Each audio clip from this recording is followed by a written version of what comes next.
Bonsoir, merci de nous suivre à travers le monde et dans les 14 régions du Sénégal. Voici l'essentiel de notre grand journal. Harmonisation des réponses du gouvernement aux syndicats. Un conseil interministériel a été consacré à la question. Pour le gouvernement, c'est une manière de mieux prendre en charge les revendications des centrales syndicales. Ce soir, dans notre page dédiée au Grand Magal de Touba, plusieurs volets, nous allons parler de la sécurité routière ainsi que des hommes de Dieu qui ont marqué le mouridisme. Et puis, en fin de journal, Week-end Sport arrive, du football et du basketball au menu ce soir. Bienvenue. D'abord, cette audience du chef de l'État qui a reçu le tout nouveau Premier ministre malien. Django Sissoko est porteur d'un message du président malien. Les discussions entre les deux autorités ont porté sur les derniers développements de la crise au Mali. Je vous propose tout de suite d'écouter le Premier ministre malien au micro de Radican. Je viens effectivement d'être reçu par son Excellence, Monsieur le Président de la République. Je suis porteur d'un message du président Dioncounda Traoré, à son Excellence M. Macky Sall. On ne peut pas porter un message en ce moment précis de la part du président malien sans parler de la crise malienne. Nous avons effectivement parlé de la crise malienne, mais le président Macky Sall était un fin connaisseur de ce dossier. Donc le président Dioncounda Traoré a tenu à lui porter à sa connaissance les derniers développements du traitement de ce dossier.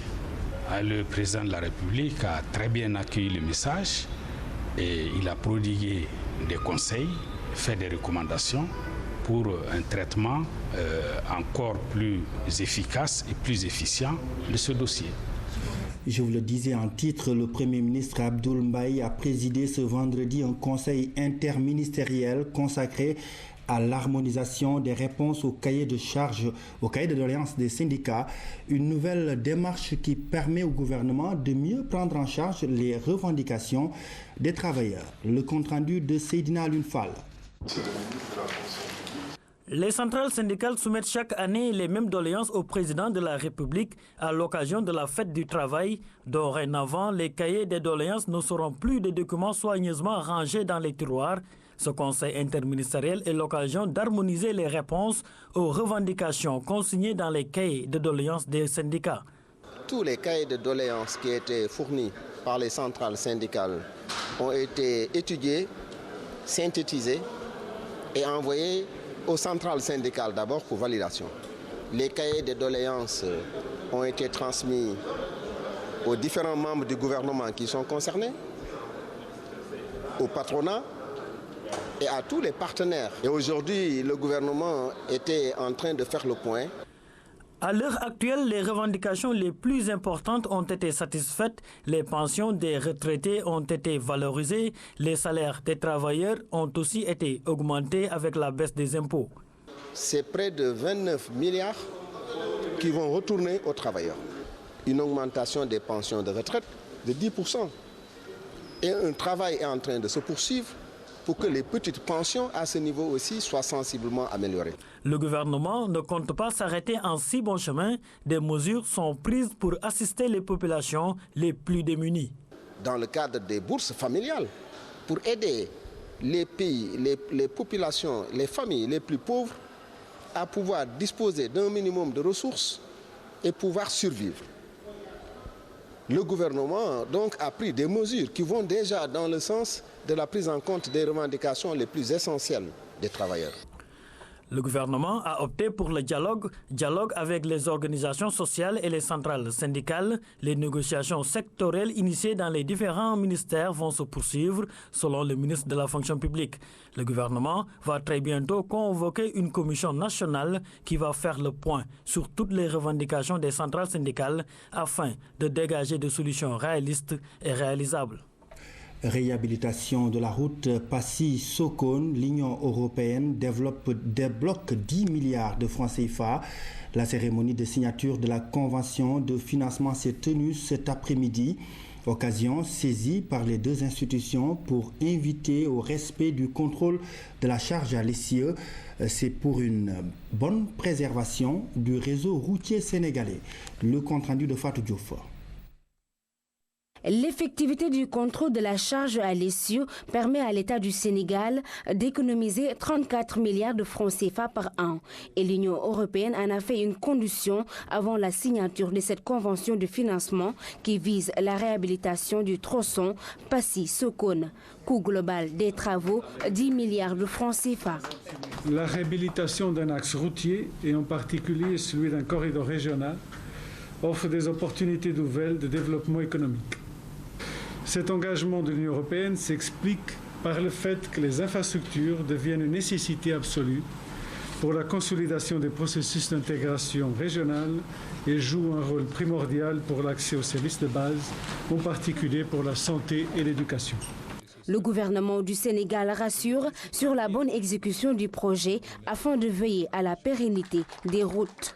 Le niveau actuel du trafic sur cette route, surtout le transport des marchandises et les attentes très fortes et légitimes des populations plusieurs fois manifestées, justifient la priorité qui lui est accordée et renseigne sur l'urgence des travaux, du démarrage des travaux.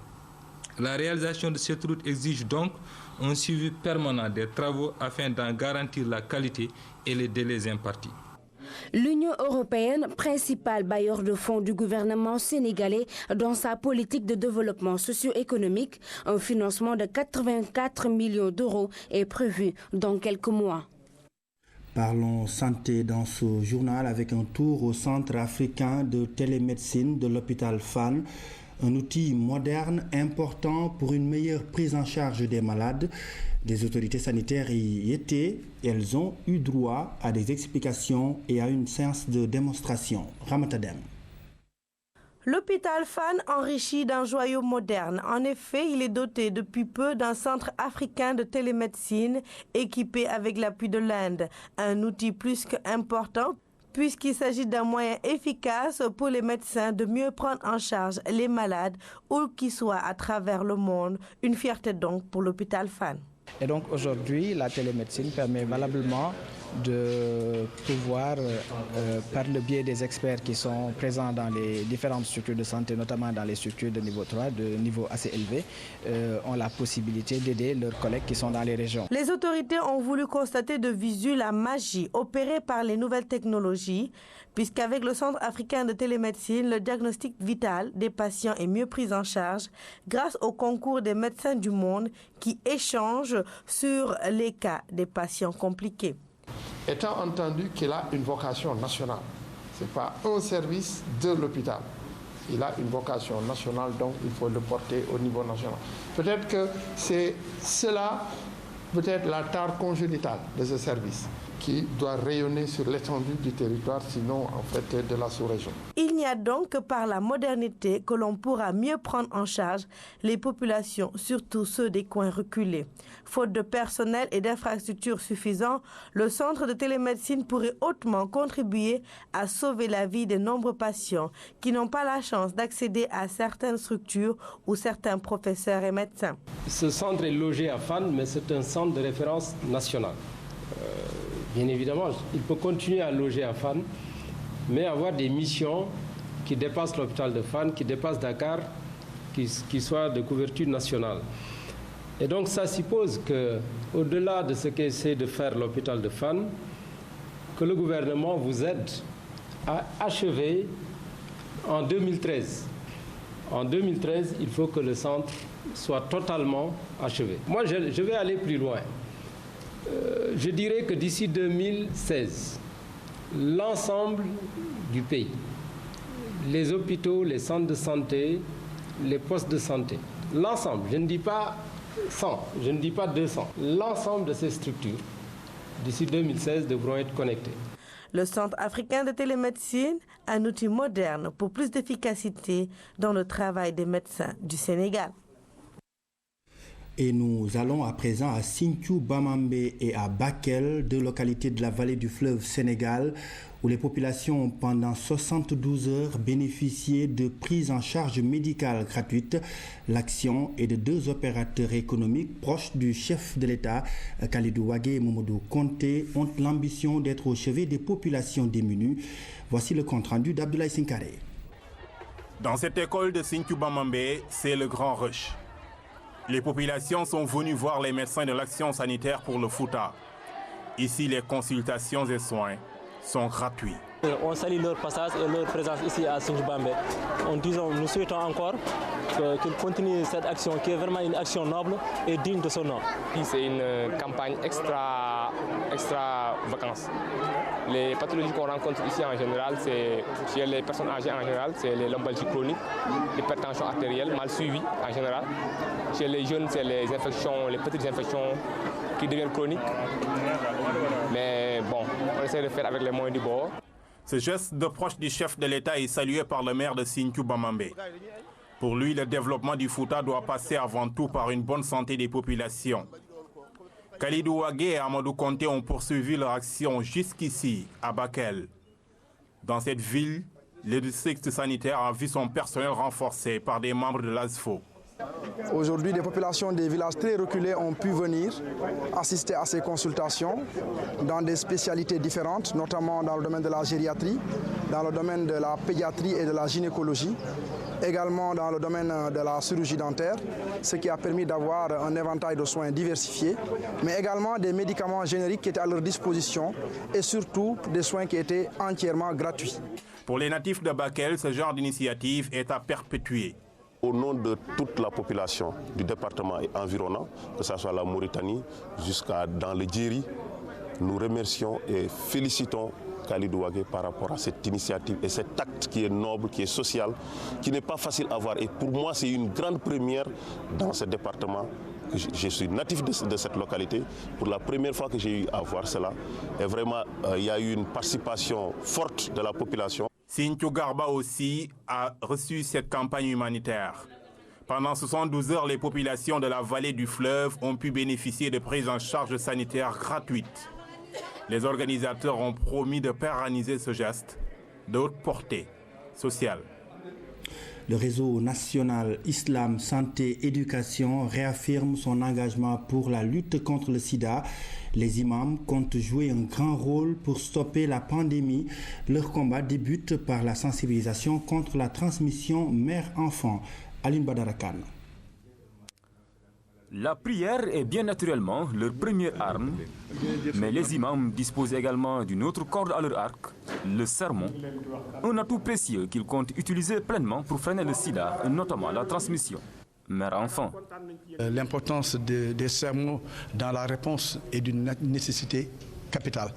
Vous savez très bien que 5 fois par jour, les imams rencontrent les fidèles, des adultes, des jeunes, mais chaque vendredi, mais aussi dans les temps forts que sont la Tabaski, la Tamkharit, la Korité, etc. Les imams, des alliés précieux dans le combat contre le sida, le CNLS leur renouvelle sa confiance. Il est important que les religieux puissent promouvoir le dépistage de toutes les femmes enceintes, parce que si on dépiste toutes les femmes enceintes au Sénégal, nous avons des moyens de prévenir cette transmission. En tout cas, nous, c'était notre vœu et nous comptons vraiment sur l'alliance des religieux. Le partenariat est ainsi reconduit. Le CNLS et les imams resserrent les rangs pour une lutte victorieuse contre le sida. Au mois de mars prochain se tiendra à New York la conférence sur la condition de la femme. Déjà, une rencontre internationale vient d'être organisée au profit des organisations féminines et de la société civile. C'est pour renforcer leurs capacités en vue d'une bonne participation à la rencontre de New York. Ibrahim Ndong. Elles sont toujours d'actualité. Les violences faites aux femmes et aux filles préoccupent au quotidien les organisations féminines. Pour faire face à ce phénomène, une batterie de mesures est préconisée par les différents acteurs. Il s'agit du renforcement de la politique de lutte contre cette situation et de l'élaboration d'un programme d'alphabétisation pour ces dernières, entre autres. Un atelier qui vient ensuite à une autre rencontre sur le mapping des organisations et aussi les échanges autour de la commission sur la condition de la femme. Cet atelier a comme principal objectif de renforcer les capacités des organisations de la société civile pour faciliter leur participation avant la CSW, mais également pendant la CSW et après la CSW. Dans ce combat, le Sénégal est considéré comme un bon élève. Son engagement à venir à bout de cette pratique est magnifié par les partenaires techniques et financiers, comme l'ONU Femmes. Ce partenariat est très important. Et pour le Sénégal, qui aujourd'hui a engagé plusieurs actions très concrètes dans la région, c'est encore beaucoup plus important pour nous de voir justement que le Comité national de lutte contre les violences faites aux femmes, qui depuis un bon nombre d'années s'engage activement sur cette problématique. Le prétexte de cet atelier est la CCF, la conférence sur la condition de la femme prévue en mars 2013 à New York. La structure est aussi un programme qui cible 10 pays de la CEDEAO.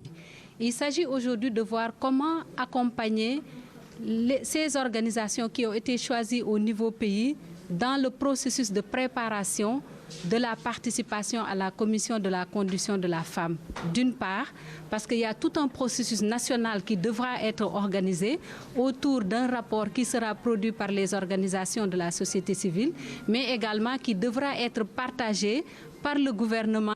Certes, des résultats importants ont été enregistrés, mais selon les autorités gouvernementales, il reste encore des choses à faire. Les organisations féminines ont intérêt à trouver beaucoup plus de moyens pour renforcer leurs capacités. Renforcer leurs capacités en vue de l'élimination radicale de ce fléau. La conférence sur la condition de la femme est une plateforme qui regroupe 50 organisations féminines. Pour la 57e édition, le continent africain compte bien partager son expertise dans la lutte contre les violences faites aux femmes et aux filles. Le développement des courses hippiques passe forcément par la modernisation de la filière équine. Une nouvelle classification des chevaux vient d'être initiée. Elle repose sur l'âge, la race, la performance. Pour son adoption, de grandes concertations ont été menées. Voici le compte-rendu de Yorosar. C'est le 6 juin dernier que le ministre de l'Élevage avait mis sur pied un comité pluridisciplinaire chargé de proposer un modèle de classification des chevaux de course sur la base de l'âge, de la race, de la performance et des gains. En réalité, il s'agit de se conformer aux dispositions du décret numéro 96-485 du 13 juin 1996 portant réglementation des courses hippiques. Mon département s'est engagé dans la modernisation de la filière par l'apport d'innovations technologiques de nature à engendrer le développement des courses hippiques. Partout dans les sports, je voudrais que vous m'amenez un sport où la classification se fait par la taille. Donc la taille, et puis nos petits chevaux qui battent de grands chevaux. C'est pourquoi derrière le papier, je l'ai appelé Ndama Yegul Ndiol. Donc la classification, c'est autre chose. Et le législateur le sait. Parce que le législateur nous avait dit classer les chevaux sur 4 paramètres. L'âge, la race, la performance et le gain. Malgré le travail collégial qui a été réalisé par le comité de pilotage sur la base d'une approche participative et consensuelle, des voix se sont élevées pour demander que l'entrée en vigueur du modèle de classification soit repoussée à la prochaine saison hippique. Pour trancher définitivement la question, le ministre de l'Élevage a encore donné une semaine de réflexion aux professionnels des courses hippiques afin d'apporter les dernières corrections au projet proposé par le professeur Sakhir Thiam au nom du comité de pilotage. Une toute dernière réunion de concertation sera convoquée d'ici le 10 janvier pour clore définitivement un dossier qui traîne depuis 16 ans déjà. À partir de là, une stratégie de communication de masse sera mise en œuvre pour informer largement les turfistes et les professionnels du cheval sur le contenu du modèle de classification des chevaux de course qui sera retenu. Un institut expérimental et une ferme agricole pilote verront bientôt le jour au Sénégal. Une convention a été signée entre la mission locale de Saint-Omer, l'ONG Chol Mogra et l'Agence pour l'emploi des jeunes des banlieues. La signature a eu lieu dans le nord de la France, à Saint-Omer. Samba Mangane, compte rendu. Ce geste est un symbole. Cette poignée de main concrétise la signature d'une convention de partenariat tripartite entre l'Agence pour l'emploi des jeunes des banlieues du Sénégal, la mission locale de Saint-Omer et l'ONG Chol Mogra France. C'est surtout une volonté politique du gouvernement du Sénégal, dont le président a, dès son accession au pouvoir, accordé une place de choix à l'emploi des jeunes dans son programme Yoonu Yokkute. Nous avons exploité ensemble des créneaux porteurs pouvant aujourd'hui permettre à l'ensemble des jeunes Sénégalais d'avoir une formation certifiante, mais aussi d'être insérés dans le milieu professionnel. C'est là où est venue l'idée de mettre en place un institut expérimental des métiers et une ferme agricole pilote intégrée. Mais tout cela rentre dans le cadre d'une orientation claire définie par le président de la République qui a pris l'engagement de porter la jeunesse comme une priorité dans son programme de Yoonu Yokkute. Si cet institut est mis en place, ce sera grâce à l'ONG Cholmogra. Elle a entre autres missions la formation et le renforcement des capacités des jeunes dans différents secteurs d'activité. Son président, grand ami du Sénégal, s'est engagé à rechercher des fonds qui seront utilisés à bon escient. Nous allons tirer les sonnettes pour avoir des fonds européens qui n'ont jamais été demandés. Nous allons les obtenir. Et tous ces fonds européens et français ne passeront que par des ONG qui devront rendre des comptes. Parce que jusque maintenant, on s'est aperçu que les fonds qui ont été donnés à certains dirigeants africains, ils ont disparu sans que le peuple ne soit développé ni que ça bénéficie à la population. La mission locale de Saint-Omer, co-signataire de la Convention, est au service des jeunes et du développement local. Elle permet à tout jeune sorti du système scolaire de bénéficier d'un accompagnement dans la construction de son parcours d'insertion professionnelle et sociale. La signature a eu lieu en présence du chef de mission économique de l'ambassade du Sénégal, dont le ministre conseiller a reçu la délégation avant son arrivée à Saint-Omer. Catastrophe domestique aux HLM Fass dans la journée d'hier. 3 maisons ont pris feu dans ce quartier de Dakar. Pas de perte en vie humaine, mais plutôt un bilan matériel lourd, nous dit Seydina Lundigo. L'extinction des dernières braises d'un incendie qui a touché 3 domiciles dans ce quartier des HLM Fass. Tout est parti de cette chambre de la villa 178. C'est un enfant d'1 an 3 mois qui a causé l'incendie. Il a mis une éponge dans l'encensoir. Puis c'est l'embrasement. Toutes les pièces de la maison prennent feu avant que le brasier gagne 2 habitations voisines. Moi j'étais dans le salon en train de prendre du thé avec mon épouse et les enfants. On est venu me faire savoir qu'il y a un incendie qui a débuté au niveau de la maison voisine. Alors quand je suis sorti, je me suis rendu compte qu'il y avait de la fumée et du feu.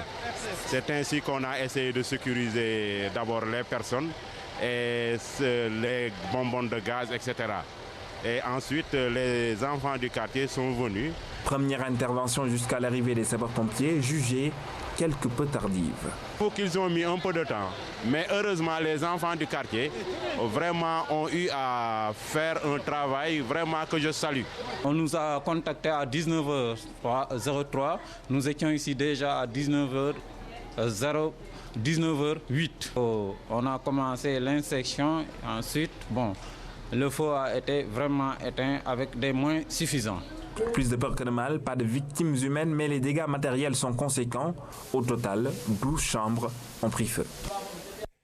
Écologie et environnement dans ce grand journal. Nous faisons un saut au parc national de la langue de Barbarie pour constater l'ouverture d'une nouvelle brèche, un phénomène naturel qui inquiète aujourd'hui autorités et populations locales. Voici le reportage de notre équipe permanente dans le nord du pays, Jérôme Gomis Pabouna-Tchao. Vu d'en haut, les 2000 hectares du parc national de la langue de Barbarie offrent un spectacle exotique. Seulement, ce bijou de la nature est fortement menacé par l'ouverture d'une nouvelle brèche sur la bande de terre qui sépare la mer et le fleuve. Actuellement, l'érosion ici, on peut imaginer que c'est de l'ordre de 1800 camions de sable qui partent tous les jours. Et donc, ça veut dire quoi? Ça veut dire que entre 600 et 1800 camions de sable qui partent tous les jours, on n'est pas en mesure de compenser par une action, quelle qu'elle soit, un phénomène d'une force aussi importante. Et donc ça, je dis ça parce que je pense qu'il est très important de se mettre...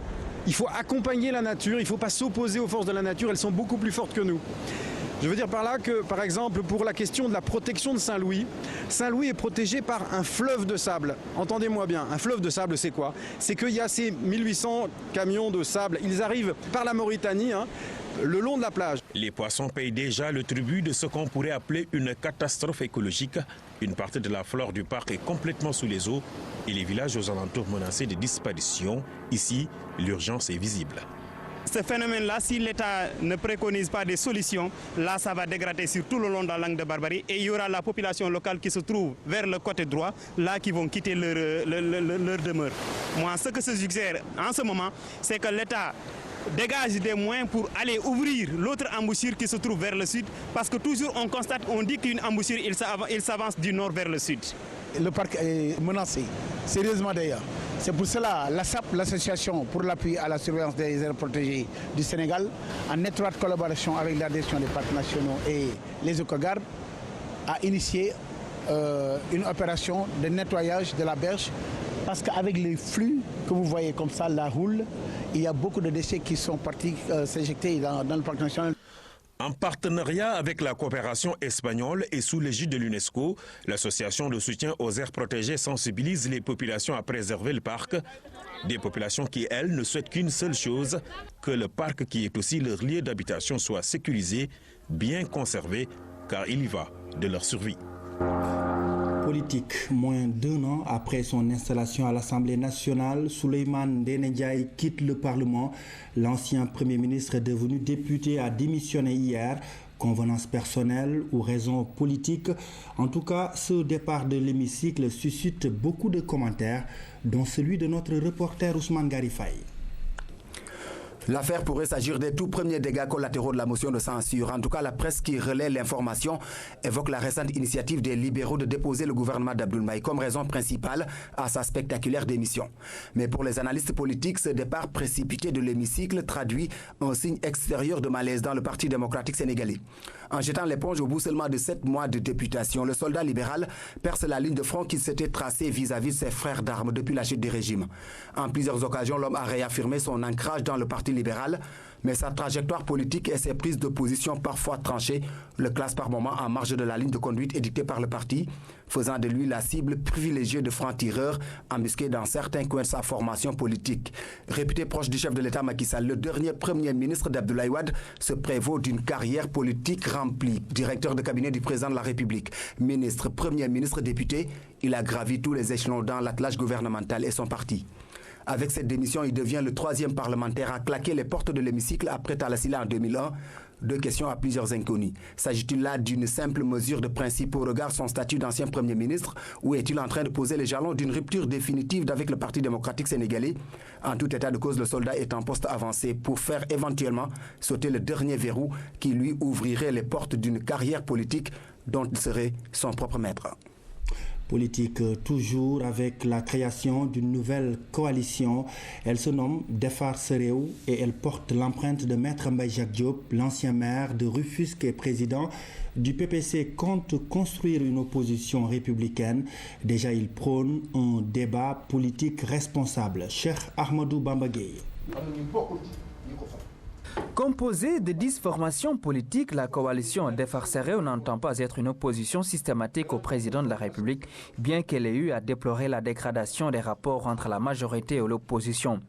En clair, Maître Mbaye Jacques Diop s'inscrit dans une opposition républicaine et n'exclut pas un partenariat avec l'APR. Quand nous irons aux élections locales, par exemple,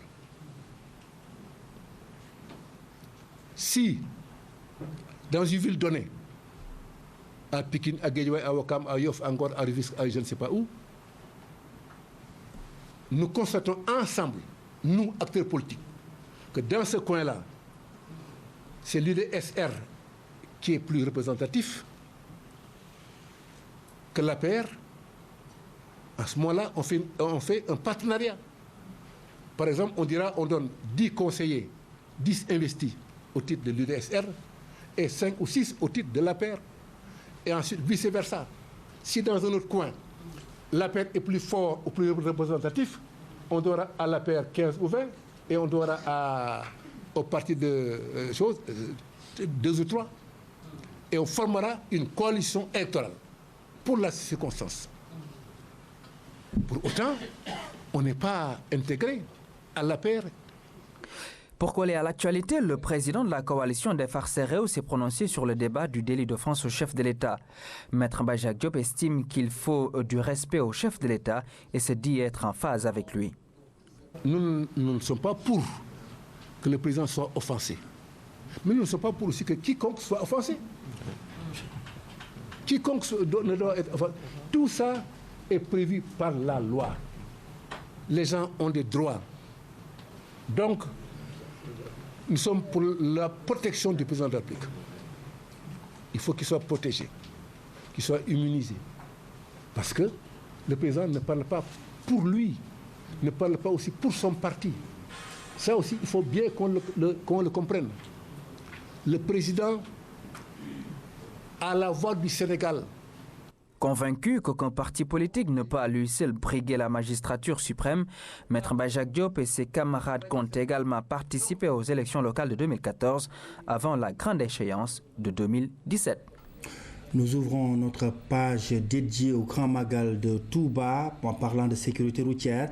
À 4 jours de l'événement, la direction des transports terrestres fait le terrain. Elle a entamé une campagne de sensibilisation pour atteindre l'objectif zéro accident. Première étape de cette campagne, gare routière Pompier. Notre reporter Oumou Baldé était sur place. Pompier est un symbole dans le transport routier au Sénégal. Ici dans la gare, se mène depuis ce jeudi une campagne contre les mauvaises conduites sur les routes. D'emblée, je dirais que nous avons un objectif d'accident zéro. En ce qui concerne les départs de Touba vers Dakar ou Dakar vers Touba. Pour y arriver justement, les autorités misent sur la sensibilisation. La démarche est de réunir les chauffeurs et d'insister sur les consignes d'usage. Maintenant, on a un nouveau centre moderne de contrôle technique. Donc tous les véhicules doivent passer là-bas. Comme ça, ils pourront savoir, en dehors des 3 organes qui sont vérifiés, les freins, la direction et la lumière, qu'est-ce qui ne va pas au niveau de leur véhicule pour qu'ils puissent prendre les dispositions. Nous avons donné au niveau de la gare routière de Pompier des triangles de présignalisation parce qu'il est arrivé que des véhicules qui tombent en panne, avant de dépanner, causent des accidents. Et nous avons vu que certaines fois sur la route, on met des pierres, on met des pneus, on met des branches d'arbustes. Nous leur avons donné des triangles de présignalisation pour leur permettre de respecter le code de la route qui dit que chaque véhicule doit détenir 2 triangles de présignalisation en cas de panne, un à l'avant, un à l'arrière à des distances réglementaires. À côté des actions que mènent les pouvoirs publics pour sensibiliser sur les accidents, des Sénégalais de bonne volonté se sont organisés. C'est le cas des bénévoles regroupés au sein de l'association Lampefal. Leur mission consiste à réparer sans contrepartie les véhicules des pèlerins sur l'axe Dakar-Touba. La main-d'œuvre est gratuite et on va mettre à la disposition des automobilistes un numéro vert où ils pourront nous joindre en cas de panne. C'est tout simplement notre contribution à l'œuvre de Serigne Touba. Pour un pèlerinage sans accident, la prévention est de rigueur, préparer son véhicule et surtout s'arrêter régulièrement. La règle est de faire une pause toutes les 2 heures.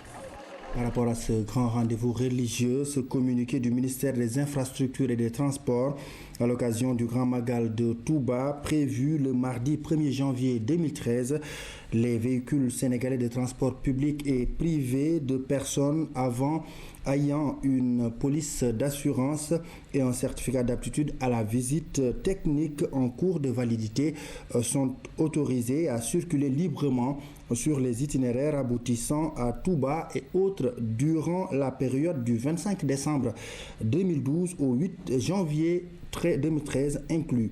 Les autres véhicules utilisés occasionnellement pour le transport des pèlerins peuvent bénéficier d'autorisations exceptionnelles de supplément de places délivrées par les divisions régionales de transport terrestre après avoir satisfait aux dispositions suivantes. Aménagement adéquat pour le transport de personnes, un certificat d'aptitude à la visite technique en cours de validité et une attestation d'assurance couvrant les personnes transportées. Signé le ministre des Transports, des Infrastructures et des Transports.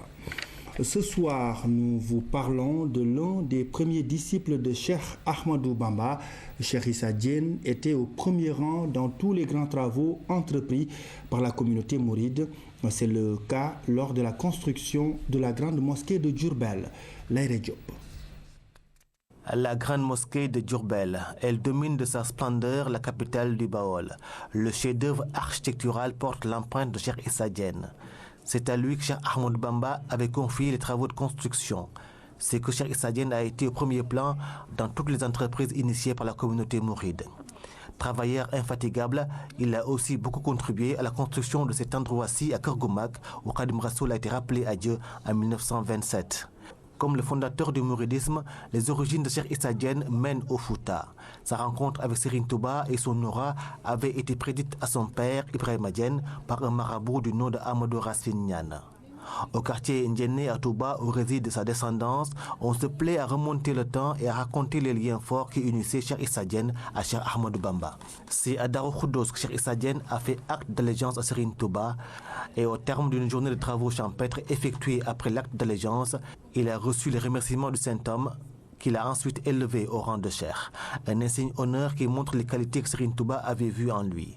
Le fondateur du mouridisme lui a ensuite demandé de s'installer à Tagar, où Cheikh Issa Diène s'est illustré dans la pratique religieuse, le travail et la collecte de Addiya pour son vénéré marabout. Un code de conduite que Cheikh Issa Diène a continué à appliquer à Ndiéné Lagane, le village qu'il a fondé un peu plus tard. Cheikh Ahmadou Bamba ne manquait pas de citer Cheikh Issa Diène comme modèle à suivre à l'image de Cheikh Ibrahima Fall. Cheikh Issa Diène repose à Touba, à une place que Serigne Touba avait définie bien avant sa disparition comme une porte proche du paradis. Aujourd'hui, ses descendants perpétuent son œuvre. Ils ont la noble mission de gérer le cimetière de Touba, l'endroit où tout mouride souhaite avoir une dernière demeure. Entre Cheikh Ahmadou Bamba et la Guinée, c'est toute une histoire. Le fondateur du mouridisme avait des relations particulières avec Almami Samori Touré. Aujourd'hui, ces relations sont consolidées par les petits-fils. Justement, nous faisons connaissance avec eux, avec nos envoyés spéciaux en Guinée. Massiré Faye, Cheikh Bamba Gueye. Entre la famille de l'Almami Samori Touré et Cheikh Ahmadou Bamba, c'est une longue histoire. Une histoire entre un homme de Dieu et un chef de guerre dans une mission d'islamisation. Et Serigne Fallou Boussou, qui s'est déplacé avec l'autorisation du khalife général des Mourides, a été reçu par le doyen et petit-fils de l'Almami, Mohamed Lamine Touré. Mohamed Lamine Touré, 89 ans, a été plusieurs fois ministre dans le gouvernement du président Sékou Touré. C'est un grand honneur pour la famille Touré aujourd'hui, comme ce le fut il y a plus de 100 ans déjà, de recevoir au cours de cette réunion un des descendants de l'illustre Cheikh Ahmadou Bamba, qui a entouré notre grand-père des honneurs de l'islam après sa mort, en priant sur son corps et en faisant honneur à la dépouille d'un homme qui toute sa vie a lutté pour le rayonnement de l'islam en Afrique de l'Ouest. C'est un hasard, et cet hasard, nous le considérons comme quelque chose de béni. C'est dans ce mausolée que Samori Touré a été par la suite enterré. Ses restes ont été rapatriés par le président Ahmed Sékou Touré, lui aussi qui repose à côté de son grand-père, l'Almami Samori Touré. Pendant qu'il se trouvait à Ndiolé au Gabon, l'Almami, qui écrivait le plus souvent au cheikh, qui était à Lambaréné, lui avait demandé de prier pour lui après sa mort. À sa mort, justement en 1900, cette prière mortuaire faite malgré la distance et appelée le Salatul Hayyib a été faite par Cheikh Ahmadou Bamba pour son ami et frère Samori Touré. gise bi xëy na amul ci zahir waaye nag gisante nañ ci baatum te it fasalante nañ itam maanaam amoon nañ itam ay diggante ci wàllu kóllëre ak cofeel goo xam ne lépp li ko laloon rek mooy yàlla ak it diine jiñ bokk muy dégg nga l'islam. vers 1900 maanaam lu jiitu Samori di génn àddina tuuti fekk na mu am rapport ak sëriñ bi fekk na déggante nañ ba doon jokkalante ay bataaxel ak i lettre ci la Samori binde benn lettre sëriñ bi di wax ni nga xam ne noonu la amee ci moom yaakaar ak ni mu ko bëggee ak it ni nga xam ne mooy bëgg-bëggam ci bu yàlla dogalee tey mu génn àddina mu man koo taxaw ci maanaam ñaanal ko daal wala boog jullee ko waaye booba sëriñ bi li mu ko tontu ci liñ gëstu ñun ci histoire bi moo di def ko ne loolu nga ma wax nongul naa la ko bu baax a baax te dinaa ko def lu ma man waaye dama bëgg nga xam ne fii ma nekk ci Lambaréné li ma fi téye mooy li nga xam ne moo la téye foofu ci Ndiolé ba wax nañ ne bi nga xamee ne Samori almaami Samori nelaw na ci 1900 bi ko sëriñ bi yégee au lieu muy dem Ndiolé parce que booba xëy na mënu ko woon ndax amoon na gàllankoor ci wàllu diggam ak tubaab bi dafa daal di génn ba ci benn bayal bu yaatu mu def fa li ñuy tuddee salaatul ghaib mooy nga jullee néew boo xam ne nekku fi tiimoo ko te loolu lu am ci islaam la ci lislaam ndax jàng nañ ci histoire ci sallallahu alayhi wa sallam yonent bi ne defaloon na ko buur bu ñuy wax Najaasi muy Négis bi mu nelawee mu daal di koy jullee bi ñu ko laajee la wax ne almaami Samori moo génn àddina waaye nag wax nañu ne ginnaaw bi xam ngeen ne Cheikh al Khadim mujj na dem Ndiolé ci kaw ay tuuma yoo xam ne wala ay kalaame yoo xam ne benn tubaab moo ko kalaame woon ba ñu ko doon woo muy baagante diggante Lambaréné ak Ndiolé ngir wuy ji ci benn tribunal militaire boo xam ne moo nekkoon foofu ci kaw loolu nag ci la demee ba tiim xabru Samori ba ñaanal ko ba fa tabarakallahu la mu bëggoon mu defal ko. Depuis lors, les liens ont été gardés et consolidés. Serigne Fallou Bousso a ensuite rendu visite à la famille du feu président Ahmed Sékou Touré. Adja Nyunkumba Touré, jeune sœur du défunt président, a beaucoup salué et magnifié ce geste du khalife général des Mourides représenté par cette forte délégation. Une démarche vivement saluée aussi par Mohamed Touré, fils du président Sékou Touré, qui a remercié également le khalife général des Mourides. Mohamed Touré de rappeler l'admiration que son père vouait à Cheikh Ahmadou Bamba et à sa famille, comme en témoigne ce voyage à Touba. Après ce voyage à Touba, Mohamed Touré rappelle que son père a même donné à la 17e promotion de l'université de Conakry en 1982 le nom de Cheikh Ahmadou Bamba. Voilà 5 ans, jour pour jour, que disparaissait Serigne Saliou Mbacké. Il fut le 5e khalife général des Mourides et son œuvre est inscrite en lettres d'or dans les annales de l'histoire du mouridisme. Retour sur la vie de l'homme de Dieu avec Habib Mbaye.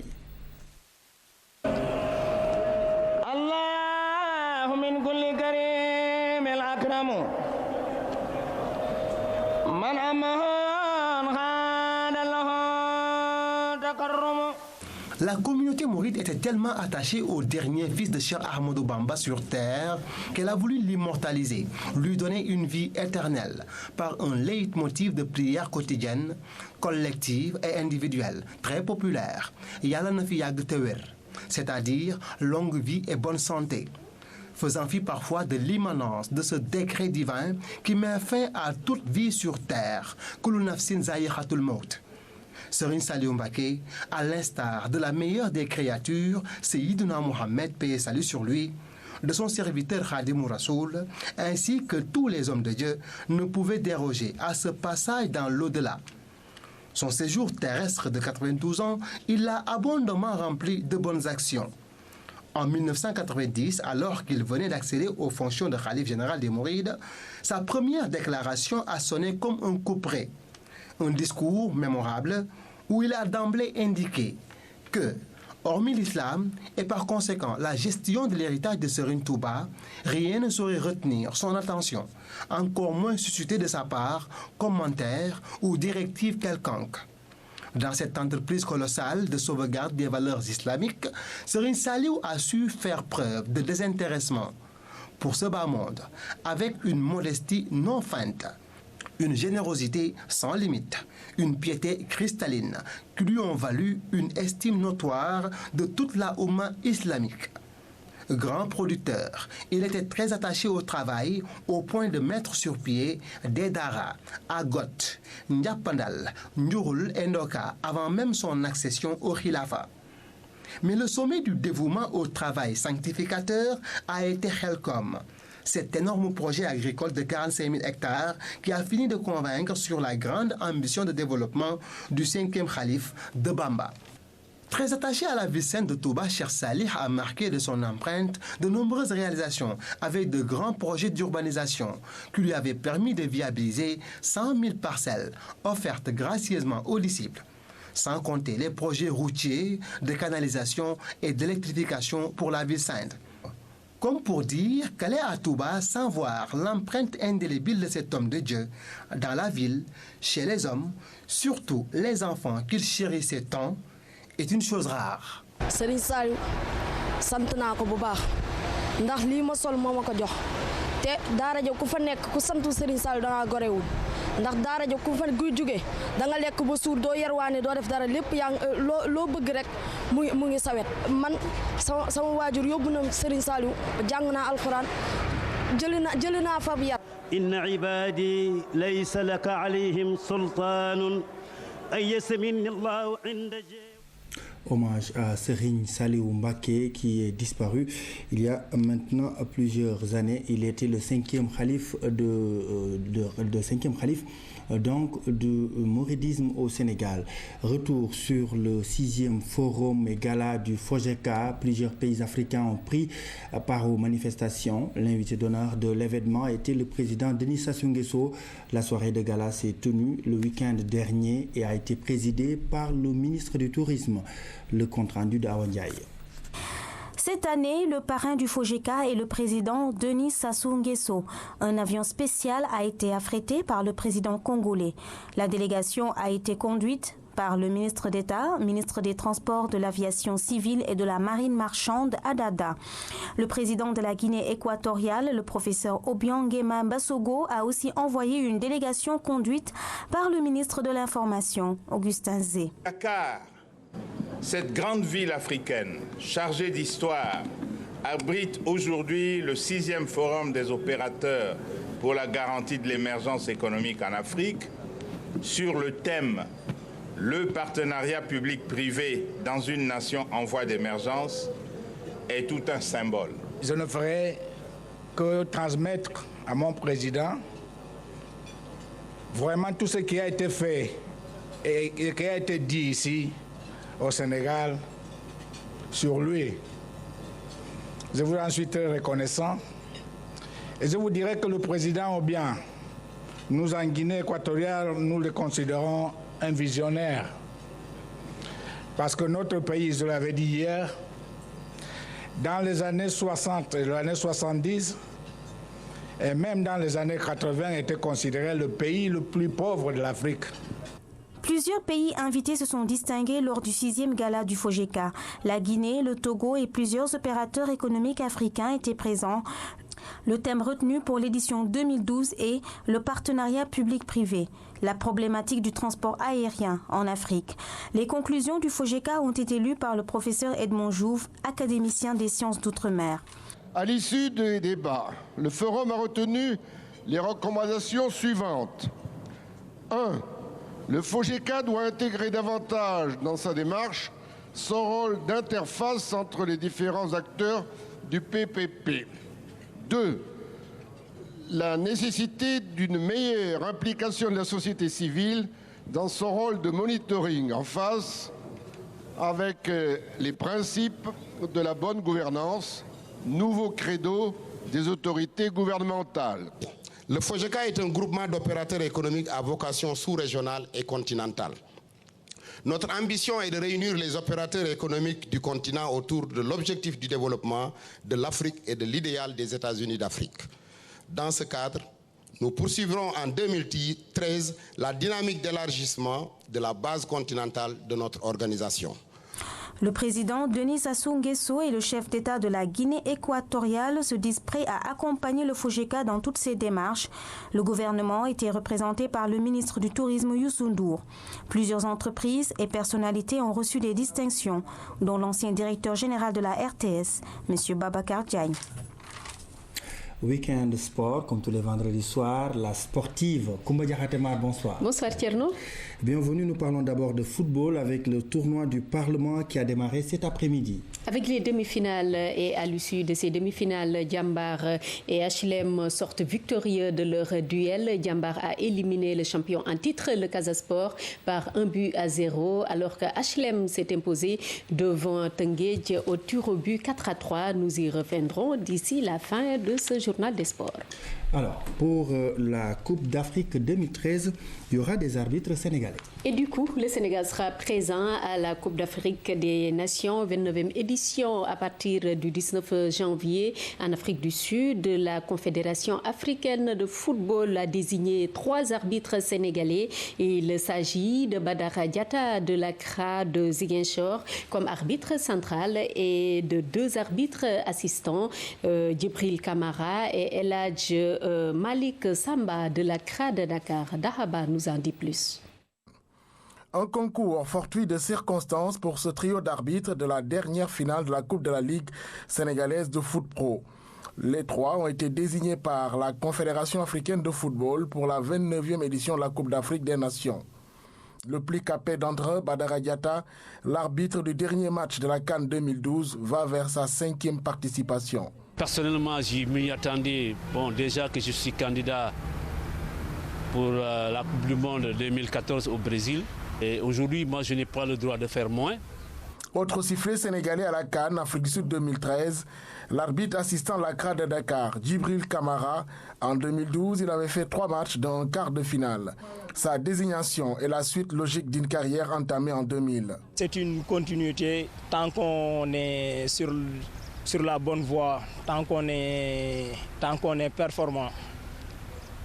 On n'a pas de surprise à se faire. El Hadj Malik Samba va à la découverte de la grand-messe du football africain. Le pensionnaire l'Accra de Dakar est un habitué des terrains d'Afrique. Il a eu à faire les éliminatoires de la 29e édition de la CAN. C'est toujours des matchs qui sont très chauds. Donc si vous avez à officier pour ces genres de matchs, je crois que c'est suffisant pour avoir de l'expérience pour officier pour une phase finale de la CAN.